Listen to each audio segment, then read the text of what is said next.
Saling tuding cawe-cawe politik Pilpres usai kritik JK ke Jokowi terus berlanjut. Partai koalisi pemerintah mengungkit JK yang terlibat tim pemenangan Jokowi Ma'ruf saat menjabat sebagai Wapres pada tahun 2019. Untuk membahas isu cawe-cawe presiden di Pilpres 2024, sore ini kita sudah bersama dengan anggota DPR fraksi PDI Perjuangan Arya Bima, Ketua DPP PKS Mardhani Alisera, dan Direktur Eksekutif Indikator Politik Indonesia Burhanuddin Muhtadi. Sore, Bapak-Bapak. Selamat sore. Assalamualaikum. Waalaikumsalam. Oke, Pak Mardhani, jadi kalau menurut Anda nih Pak Mardhani, kritiknya Pak JK untuk Pak Jokowi ini tentang cawe-cawe Pilpres, ini kritikan atau masukan? Masukan negarawan, dan bagus sekali. Karena untuk 2024 tugas Pak Jokowi satu saja, husnul khotimah, menjaga amanah berat. Menjadi presiden itu berat. Walaupun Pak Jokowi tidak seperti Mas Bimo yang rambutnya putih, tapi berat sekali itu. Ini masukan yang harusnya dilakukan. Masukan diterima dan biarkan 2024 itu domainnya partai politik atau ketua umum partai politik. Begitu. Oke, kalau Mas Bima sendiri, Pak Bima dari PDIP nganggapnya ini masukan atau kritik yang tajam? Kalau masukan dari banyak pihak saya kira perlu didengar, tapi kalau itu dari Pak JK bisa-bisa menepuk air di dulang terpercik muka sendiri ya. Karena dia tahu betul bagaimana posisi Pak JK selama juga jadi Wapres di istana. Menurut saya terkait dengan pertemuan-pertemuan itu lumrah kok, wajar kok.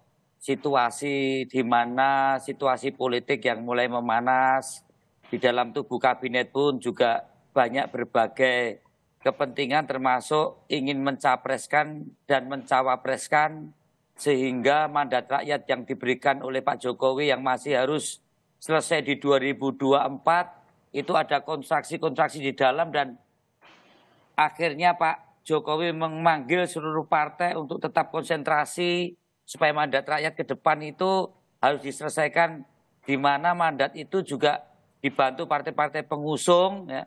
Itu hal yang wajar-wajar saja. Artinya bertemu untuk mendamaikan memang, begitu? Ya bukan mendamaikan, membuatkan sekat-sekatnya harus dibuka. Silakan punya capres Ganjar, silakan punya capres Pak Prabowo, silakan punya capres Erlangga. Tapi komunikasi mandat rakyat sampai 2024 Oktober. Berarti kan artinya bukan cawe-cawe di sini ya, Pak Presiden Jokowi? Oh, cawe-cawe untuk urusan mandat rakyatnya Pak Jokowi. Okay. Pak Jokowi ini kan bukan terus kemudian partai-partai yang selama ini menjadi menteri terus kemudian tinggal dagang colong pelayu meninggalkan begitu saja terus ngomong bahwa akan ada koalisi perubahan di mana yang bersangkutan ada di dalam pemerintahan, apa yang mau dirubah menteri pertaniannya itu juga milik dia, menteri kehutanannya dia, menteri telekomunikasinya dia, terus ngomong adanya koalisi perubahannya. Hal yang sama kayak gini kan jangan sampai, karena mandat ini kan sampai 2024. Oke, ya. Pak Mardhani, saya kira hal yang wajar bahwa pertemuan itu ada Istana Merdeka, ada Istana Bogor, dan ada Istana Negara, dan Istana Bogor ada rumah tinggal. Oke, kalau cawe-cawe Presiden Jokowi ini ada hal yang wajar, Pak Mardhani juga tertawa, apa yang disampaikan?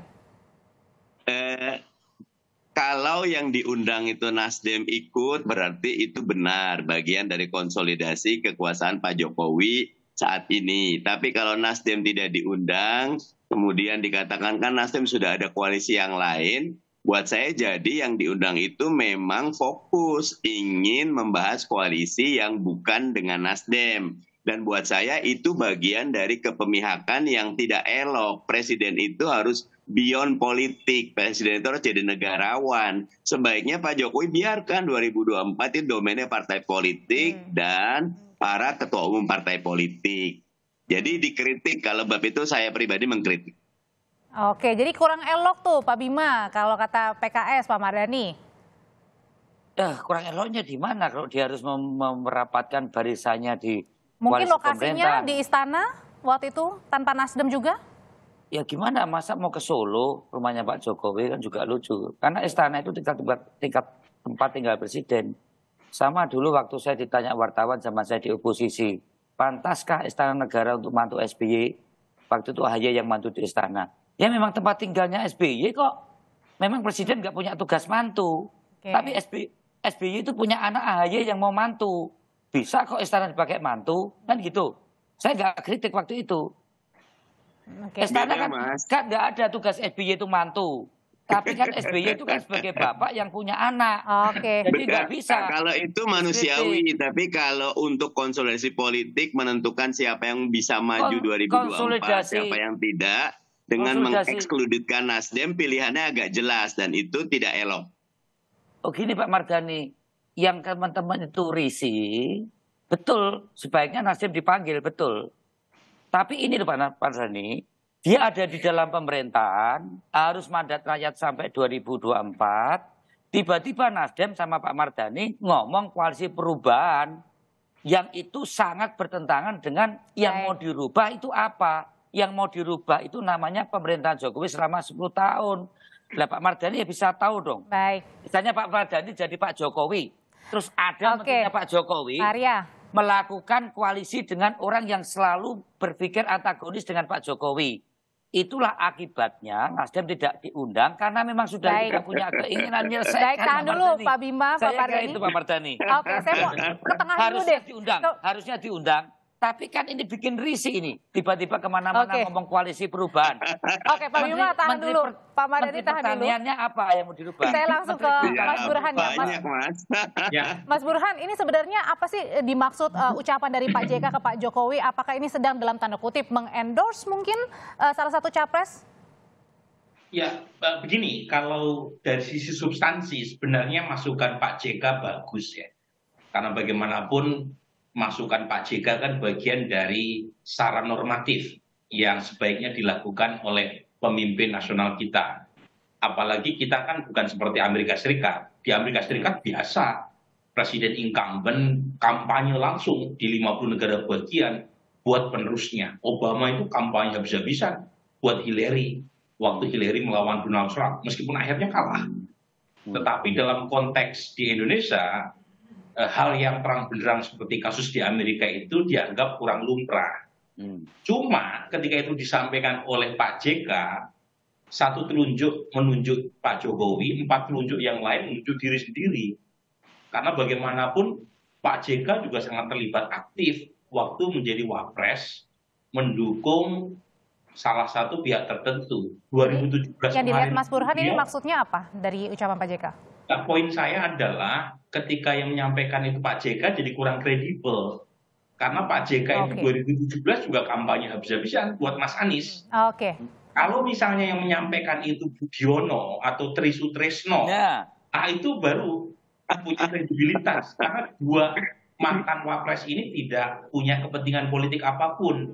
Nah kalau Pak JK yang menyampaikan, orang bisa berpikir jangan-jangan Pak JK mengkritik itu karena Pak JK sedang mendukung Anies sebagai capres. Makanya menurut saya lebih baik kritik itu disampaikan sama pihak yang tidak punya kepentingan politik praktis. Nah, secara substansi masukan Pak JK benar. Jadi Mas Burhan, sebaiknya memang pemimpin apalagi yang sedang menjabat itu tidak terlalu terlibat jauh dalam urusan. Mas Burhan, nanti usai jeda Pak Mardhani ini langsung jawab ya. Apa benar gitu Pak JK saat ini sedang mendukung Anies makanya ngomong begitu ke Pak Jokowi. Nanti usai jeda kita akan bahas usai jeda berikut ini. Tetaplah bersama kami.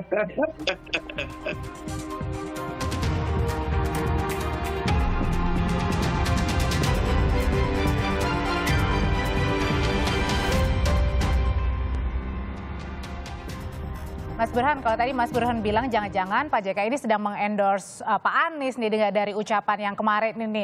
Tapi kalau misalnya ada nggak sih yang dimiliki keuntungan dari parpol pendukung Pak Anies dengan ucapan dari Pak JK? Tentu saja ada, karena bagaimanapun approval Pak Jokowi sedang tinggi-tingginya sekarang. Lembaga Survei Indonesia merekam 82% dan lembaga saya 78%. Dan kita menemukan satu pola. Ketika approval rating presiden naik, itu yang tertekan adalah elektabilitas Anies. Nah, Anies Baswedan menyalip elektabilitas Prabowo November 2022 itu ketika approval Pak Jokowi turun 6 poin. Jadi kalau misalnya popularitas Pak Jokowi turun, yang untung adalah Anies Baswedan. Demikian juga sebaliknya. Tapi kan kita nggak mau masuk perdebatan soal normatif dan faksun politik ini dilihat dari kepentingan politik praktis. Makanya saya menyarankan lebih baik itu yang bicara adalah orang-orang yang nirpartisan. Orang-orang kita sebut aja guru bangsa. Yang mengingatkan Oh, Pak Jokowi bukan karena tidak suka, tapi karena sayang supaya beliau ini itu betul-betul soft landing sehingga menjadi presiden buat semua dan tidak dianggap punya kepemihakan pada satu dua pihak capres artinya tertentu. meninggalkan legacy yang baik gitu ya, warisan yang baik ya. Makanya saya mau masuknya ke situ. Oke. Tapi karena yang mengkritik dan kemudian menjadi headline media adalah Pak JK, ya jangan salahkan publik juga kalau kemudian melihat apa intensi Pak JK ketika menyampaikan kritikan Oke. tersebut.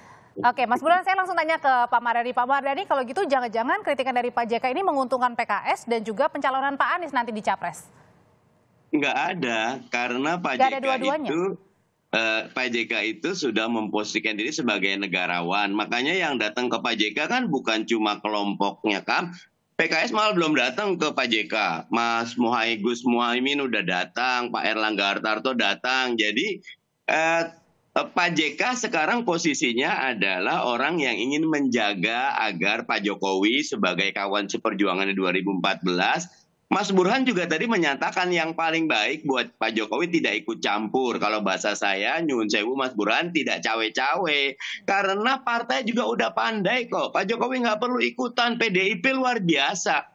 Tanpa pengaruh Pak Jokowi, Bu Mega tanggal 21 April memutuskan Mas Ganjar. Saya yakin Mas Bima. Mbak Bu Mega itu tidak ada nanya izin kiri kanan karena Pak Jokowi saat itu udah di Solo. KIB sudah buat koalisi, KIR sudah buat koalisi, kami Tapi sudah kan buat waktu itu koalisi. Pak JK juga pernah menjadi ketua tim pemenangannya untuk Pak Jokowi Maruf pada saat Pak JK menjabat sebagai... Bedanya karena belum ada penetapan. Nanti kalau udah ada penetapan boleh. Kalau sekarang lagi proses growing up, lagi formulating, lagi building the connection. Biarkan ini proses yang berjalan alami, natural. Rakyat punya hak.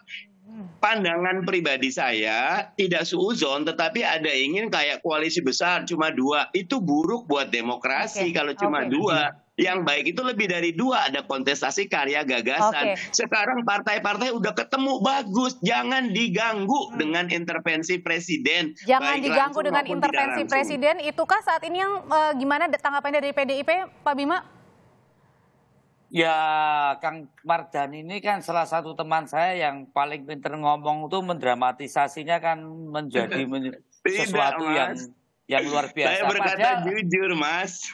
Padahal itu kan sederhana bahwa betul tadi Kang Mardhani banyak partai-partai yang mencalonkan capres dan kebetulan ada di lingkaran kekuasaan Pak Jokowi.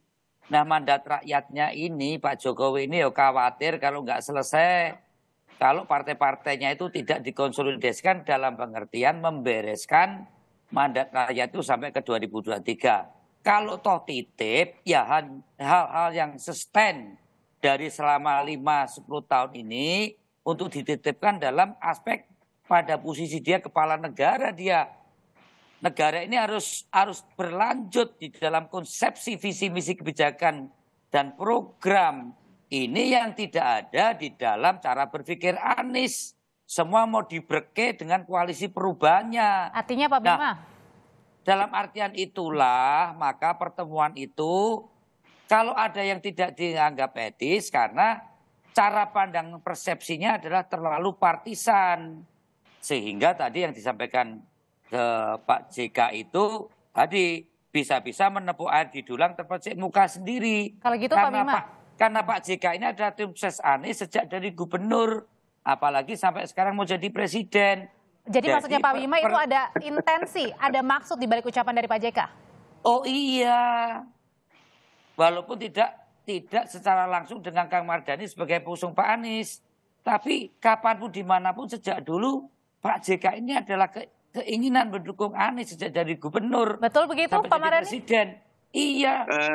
Pak Kita JK ini itu jangan membangun kenafikan. negarawan yang ingin Indonesia maju. Di 2014 beliau dukung Pak Jokowi. Di 2024 beliau belum memutuskan.